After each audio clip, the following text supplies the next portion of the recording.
The girl in the dust, the twin suns burned above the alien marketplace.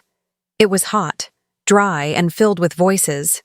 Vendors shouted, machines whirred, beasts pulled carts, shiny spaceships hovered overhead. But no one looked down. Down in the dirt, between two broken stalls, was a little alien girl. Her skin was pale blue, dry like cracked stone. Her arms were thin. Her legs were worse, twisted, small, and lifeless. She could not walk. She dragged herself on her elbows, moving inch by inch, through the dust. A rusty bowl clinked beside her. People passed, their boots sending sand in her face. "Help. Just a bite of food," she whispered. But the wind carried her voice away. Some looked. Most didn't. One vendor kicked sand at her. "Move, crawler," he shouted. A few aliens laughed. She didn't cry. She just kept moving, slow, painful, determined. From across the street, a human man stood beside a scrap stall. His name was Jace Trennan. He wore old cargo pants, a dusty jacket, and carried a repair kit on his belt. He wasn't rich. He wasn't strong. But he had eyes, and those eyes didn't look away. He saw her. He watched her crawl, get kicked, fall again, and keep moving. No one cared. No one helped. Something pulled at his chest. A strange heaviness. Maybe guilt. Maybe something older. Jace walked across the street. A merchant tried to stop him. "Don't go near her. She's cursed. Her kind carry disease." Jace ignored him. He stepped closer. The girl didn't see him at first. She was trying to pull herself toward a half-eaten fruit someone had dropped. Jace knelt down. "Hey," he said softly. She froze. Her black eyes looked up. Fear. Confusion. He saw the bruises on her arms, the dry blood, the way her knees were, wrapped in old cloth and torn bandages. "I'm not here to hurt you," he said. "What's your name?" She stared, then whispered, "Lyra." Her voice was so soft, he almost missed it. "Lyra," he repeated, as if making sure it was real. "Can I help you?" She shook her head weakly. "No one helps. They only hit. They say I'm broken.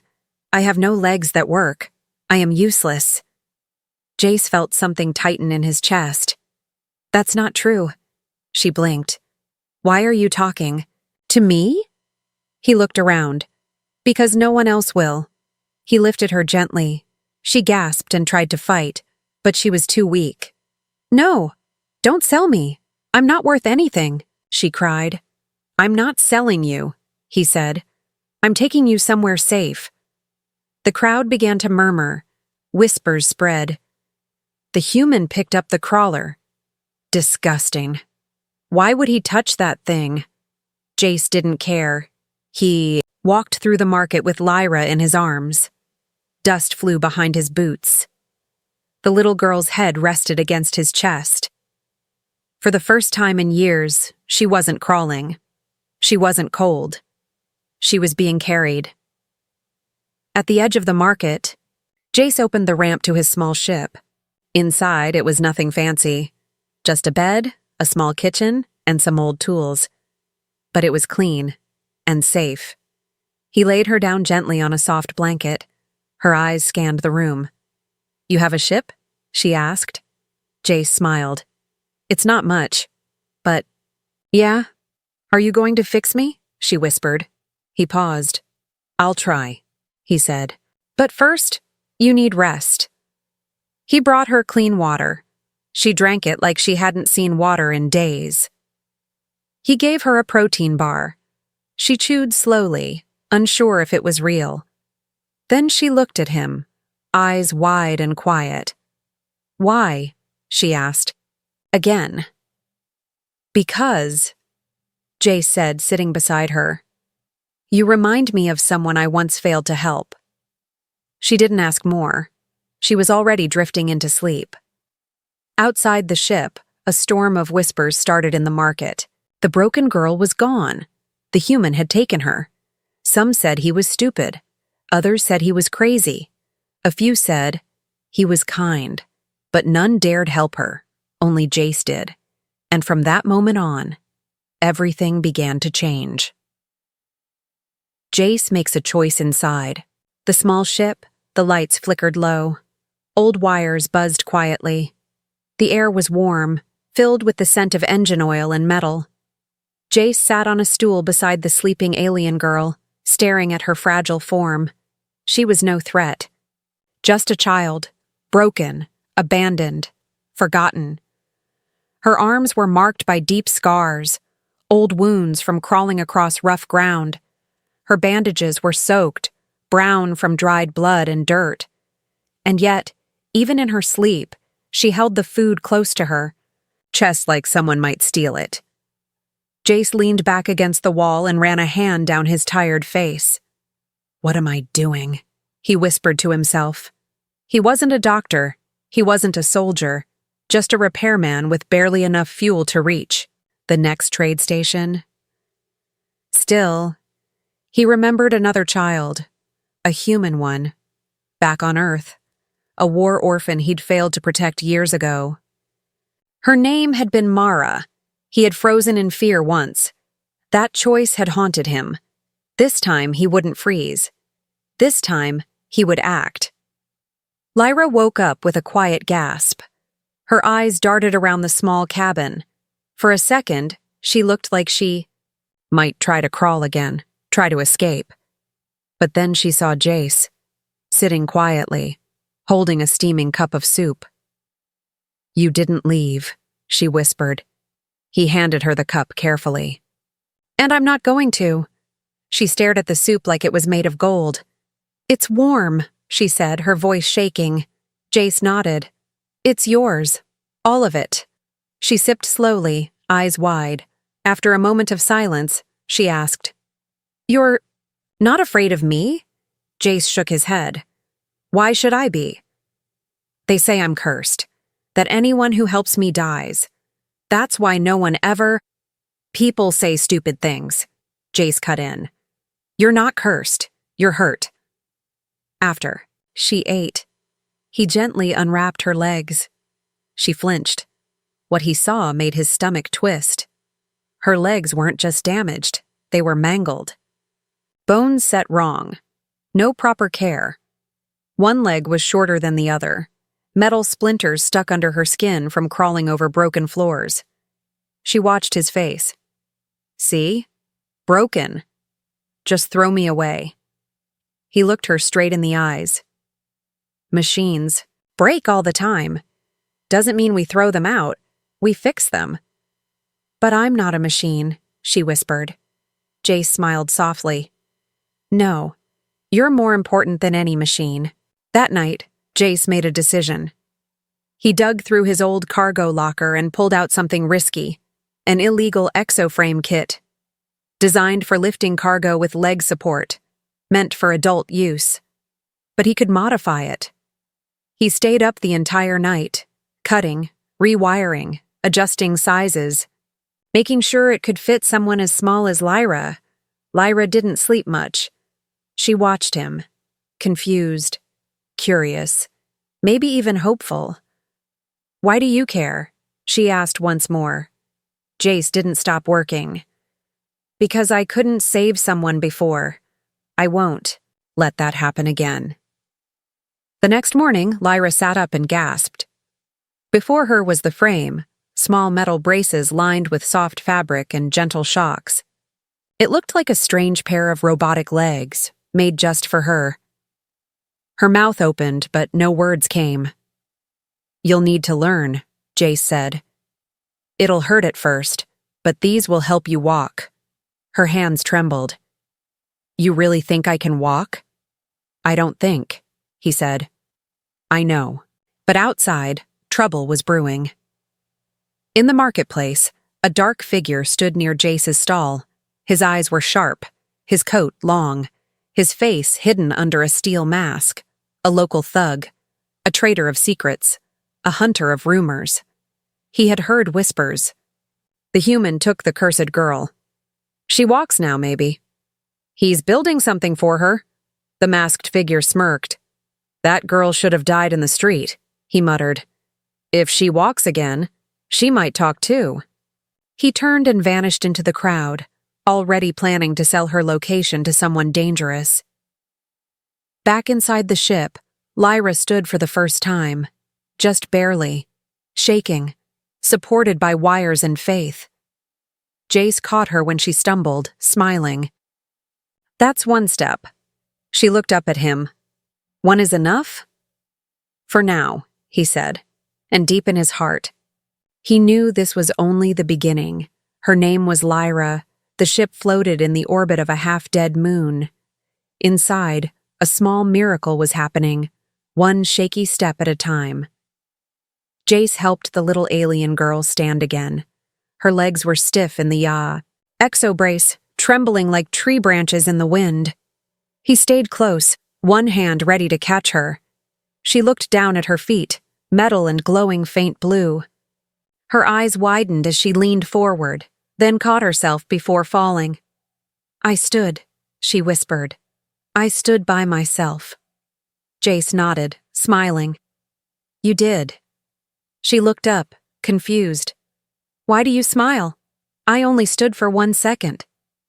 Because it's 1 second more than yesterday. She blinked, and for the first time, she smiled too. Later that evening, after a meal of warm stew and filtered water, Jace sat across from her. The engines hummed quietly in the background. He asked gently, Do you remember where you're from? The girl paused, then slowly nodded. Yes. A place called Drenkai Sector. It's far from here. Red sun, black mountains. My people called it the ground that burns. Jace raised an eyebrow. That's not a friendly name. She gave a small shrug. It wasn't a friendly place. She looked down at her hands. There was a war. I don't remember all of it. Just screaming, running, fire. A building crashed. Mama screamed my name.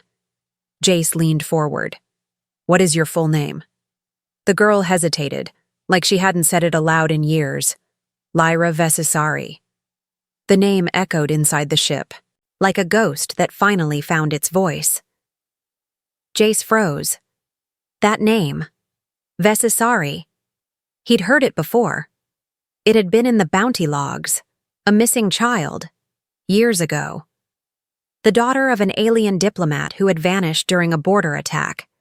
The case was marked presumed dead. She wasn't just anyone. She had once been important, royal even. But she didn't know that. To herself, she was still just the broken girl. Jace didn't tell her yet. He just smiled softly. Lyra. That's a strong name. She looked down. I don't feel strong. Strength isn't in muscles or walking. It's in surviving when you're not supposed to. Lyra didn't answer, but her eyes became wet. She quickly wiped them and looked away. Later, she explored the ship slowly, still adjusting to the braces. Jace had set up rails and cushions to help her train. She reached his workshop and looked, around with wonder. Did you build all this? She asked. Most of it, Jace replied. I fix things. Ships. Machines. Sometimes, people. Lyra touched a small broken drone sitting on the table. It looks sad. It's just a machine, Jace said. She tilted her head. Still, looks lonely. Jace stared at her, surprised. This girl who had been thrown away like trash still saw loneliness in machines. You see things others don't, he said. Lyra looked at him. So do you. That night, Jace looked through his old holopad. He searched the Vesisari name. The database blinked. Missing child. Status, deceased. Last known sighting, evacuation ship destroyed. Jace stared at the photo. It was her. Clean. Smiling and in different clothes. But it was Lyra. She had once been loved. Now she was forgotten. But not anymore. He turned off the screen and whispered, You're going home, Lyra. Whether they remember you or not. I will. Outside the ship, hidden behind an asteroid, a small listening drone blinked red. The masked figure from the market was already tracking them, selling data to the highest bidder, and one of those bidders wanted Lyra back. Not because she was a child, but because of what she knew. The repair gamble. Jace leaned over the workbench inside his ship's cargo bay. Sparks flew, metal hissed. Sweat dripped down his forehead as he adjusted the delicate wiring of the exoskeletal leg system. It wasn't just about movement anymore. This wasn't a temporary fix. Jace was now building something far beyond what the original device was designed for. He was building a future. For Lyra. Lyra watched him quietly from her seat nearby. Her legs were still wrapped in the basic braces he had given her, but she could only take a few steps before the pain returned. Her voice broke the silence. "You don't have to keep trying," she said softly. "I'm already grateful." Jace didn't stop working. "I'm not doing this out of charity." "Then why?" she asked. He finally looked up. His eyes were serious. "Because walking is just the beginning. You deserve to run." Later that day. Jace powered down the system and held up a new model of the leg braces. Sleeker, stronger, embedded with small energy coils and micro-stabilizers. They looked like something made for a soldier. Lyra stared. "That's for me?" Jace nodded. "Yes, but there's a risk." She tilted her head. "Risk?" "If this fails," he said, "it won't just hurt. It could damage your spine. Maybe forever."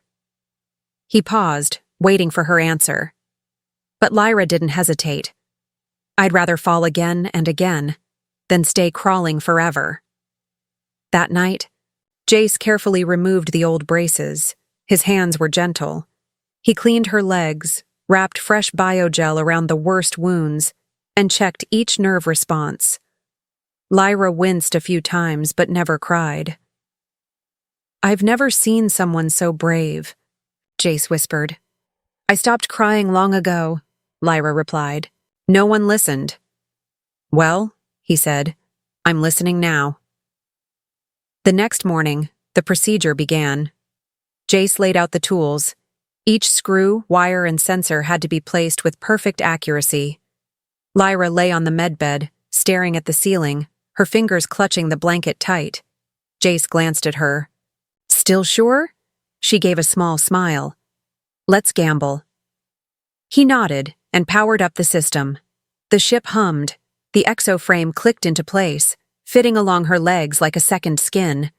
The spinal interface aligned along her lower back. One wrong move could cause shock or permanent damage. He whispered, "Okay, now, stand." Lyra gritted her teeth. The frame hissed. Energy flowed through the coils. Her muscles twitched. And then, she screamed. Her body shook violently. Her legs jerked as the system synced with her nerves. Jace moved to stop it, but she raised her hand. "No. Let it finish." More pain. More screaming. Her body tensed, then collapsed. For a few seconds, Jace thought she'd passed out.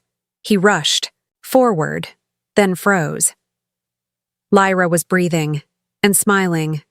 Slowly, she moved her left foot forward, then her right. No stumbling, no fall. She stood, straight, strong, tall. For the first time in her life, Lyra stood like she belonged. Tears rolled down Jace's cheeks before he noticed them. "You did it," he whispered. "No," she said, taking another step toward him. "We did it." As they celebrated inside the ship, trouble brewed outside. Signal left the hidden drone that had been watching them since the market, encrypted, silent, deadly. Within hours, a message reached a cold command center deep in the Drenkai sector. "She lives, and she walks." A tall alien general turned to his assistant. "Send the hunters. Bring the girl back, alive or in pieces. She remembers too much." Back on the ship, Lyra stared at her reflection in the mirror. For the first time, she saw someone else. Not a broken girl, not a crawling thing. She saw Lyra, Vesasari, daughter of a diplomat, survivor of war, a child who could now walk with her head held high, but far away. Someone was coming to take it all back. First steps. The sky was deep purple as Jace's ship landed near a quiet, abandoned moonfield. Once, this place had been a rest stop for travelers. Now, it was just open land, with cracked stone paths and metal ruins covered in dust. But to Jace, it was the safest space where Lyra could try something she had never done before. Walk. Truly walk.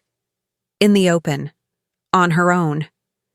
He stood beside the ramp, adjusting her braces one final time. All systems are green. You're fully synced. Lyra looked nervous.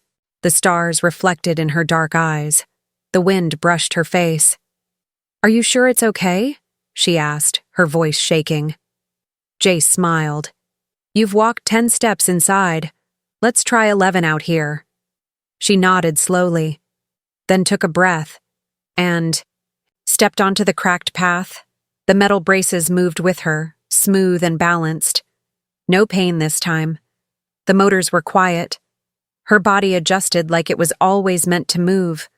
One step, then another, then another. Jace followed closely behind, but didn't touch her. He didn't need to. Lyra was walking. Alone. A gust of wind lifted her short scarf. Her head lifted. For the first time, she saw the sky not from the ground, but from eye level. She turned toward Jace, and there were tears on her face. But not sad ones. I'm walking, she whispered. I'm really walking. Jace chuckled. No. You're marching.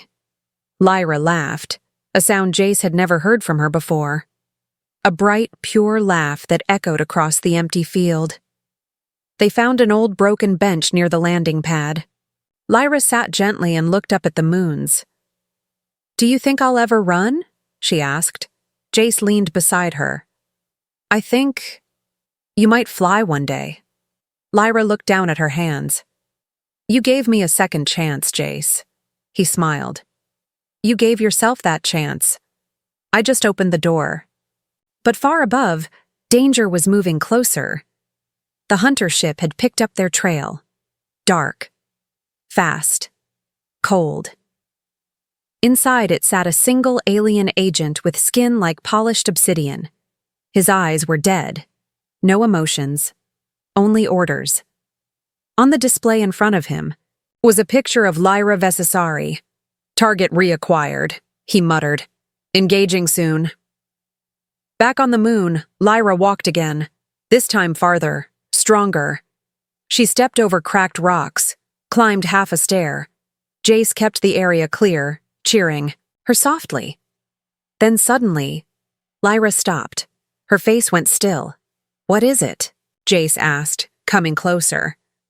I remember this feeling, she said. Before the building collapsed, before the attack, the air got cold. Jace frowned. Cold? But the temperatures... And then he saw it, a shimmer in the sky. Fast.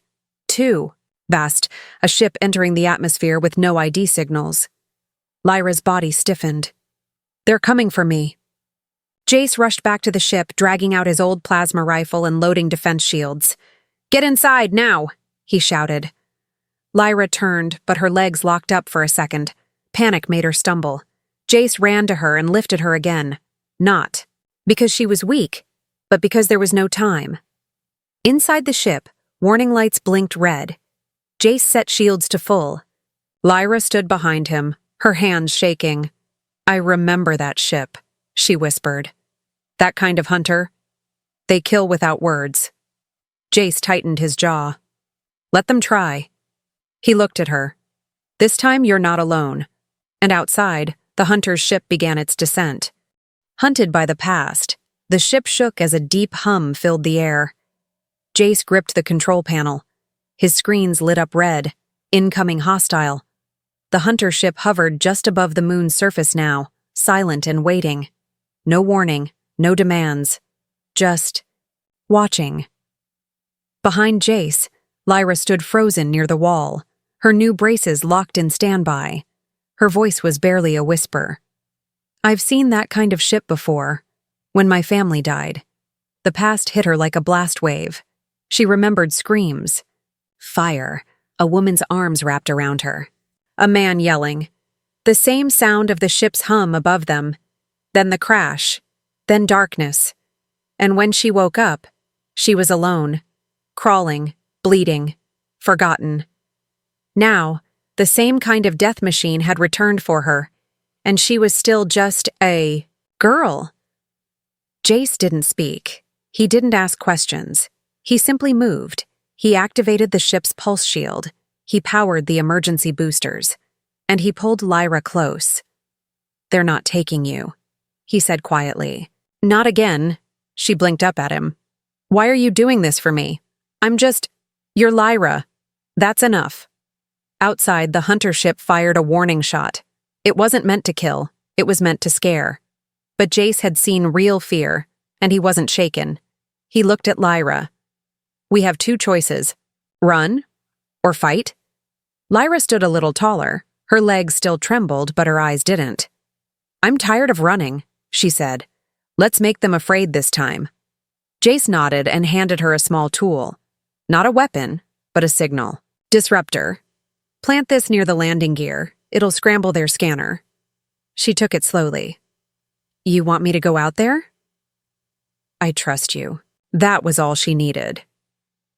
As Jace powered up the ship's outer cannons, Lyra limped through the back hatch, the moonlight glowing on her face. The wind had picked up. Dust spun around her like ghosts. She moved with effort, but with purpose. Every step was a declaration. I am not weak.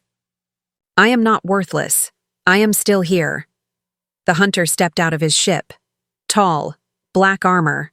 No face, only a reflective helmet. His voice came through a speaker. Target, Lyra Vesisari. Confirmed. Prepare for transfer. Lyra stared at him. Heart pounding. I'm not going anywhere. Resistance is meaningless.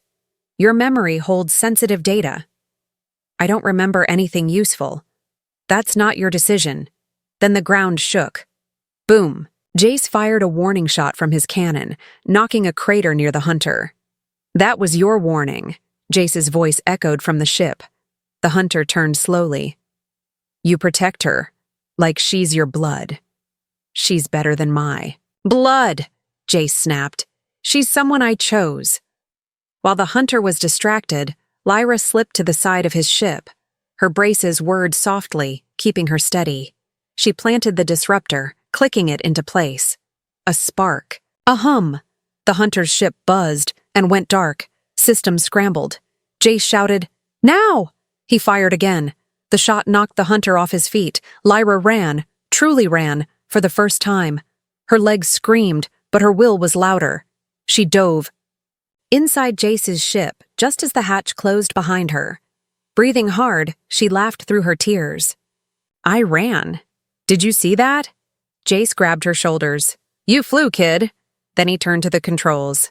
Hang on. He blasted the engines. As the ship launched into the sky, flames beneath it, Lyra looked back through the window. The hunter ship sparked and sputtered behind them. Disabled, but not destroyed. They'll come again, she whispered. Jace nodded. Then we'll be ready. She sat beside him in the co-pilot chair. I'm not afraid anymore, she said. He glanced at her. Good. Because this is only the beginning. A new beginning. The stars stretched wide across the window as Jace's ship drifted through quiet space. Everything was calm now. No alarms, no hunters. Just the soft hum of the engine and the slow, peaceful breathing of a girl who had once crawled through dust. Lyra sat in the co-pilot seat. Her hands rested on the controls, even though Jace was still doing the flying. She stared out the window, watching the galaxies pass by like falling snow. I never thought I'd see the stars from up here, she said softly. Not like this. Jace smiled from the pilot's seat. How does it feel? She turned to him. Like I'm not broken anymore. They had jumped far from the danger zone. Jace used old smuggler codes to hide their trail. For now, they were safe. But Lyra knew peace was something that could vanish in seconds. She had lived her life waiting for pain, for rejection, for someone to say, "You don't belong." But Jace never said that. He only said things like, "You're stronger than most grown warriors," or "You made that hunter look stupid," or her favorite, "I'm proud of you." Jace had set a course for an old contact, a hidden moon colony, known for healing wounded war survivors. It wasn't a royal palace, but it was quiet, kind, and safe. Lyra would have a room, a bed, books, a window. She would walk through grass, taste real fruit, speak without fear. But as the coordinates locked in, she turned to him and asked, "Will you stay?" Jace blinked. "You want me to?" "I don't have anyone else," she whispered. "And you. You chose me before you even knew who I was." He looked at her for a long time, then nodded once. "I'm not going anywhere." When they landed, the colony's doctors came out first. They scanned Lyra's body, amazed at the engineering in her legs. "Who built this?" one doctor asked. Lyra grinned and pointed at Jace. "The man with grease on his hands." Jace rubbed his neck, slightly embarrassed. Over the next few weeks, Lyra trained every day. Real training. Strength, balance, climbing small hills, learning to fall and get back up. Every time she fell, Jace clapped and said, "Good, now fall. Better next time." And every time she stood again, she laughed. One evening, as the twin moons rose, she walked without braces for the first time. The doctors were stunned. Jace said nothing, just wiped away a tear and pretended it was dust in his eye. One day, a high-ranking alien official arrived at the colony. He brought guards and news. Lyra's identity had been confirmed. Her family was once part of the peace. Council. Her DNA unlocked secret codes. Her knowledge, untrained though it was valuable to the galaxy. "You could return to power," the official said. "You could lead." But Lyra shook her head. "I don't want power," she said. "I want a real life, one I can choose. One where I'm not locked in a palace or crawling in a gutter." She looked at Jace. "I've already found the only family I need." That night, as they sat near the quiet lake by the colony, Jace spoke softly. "You really don't want to go back to your people?" She shook her head. "I'm not the girl they lost. I'm not who they remember." "Then who are you?" Lyra smiled. "I'm the girl who walked through dust and flew into the stars. I'm Lyra Vesisari, survivor, fighter, and pilot in training." He chuckled. "Well, Captain Lyra, I guess we'd better fix the co-pilot seat then." As the stars blinked above them, Lyra leaned her head on Jace's shoulder. "Thank you for giving me a second chance," she whispered. Jace looked up at the sky and said, "You gave me one too." And together, under the moonlight, they watched the future unfold.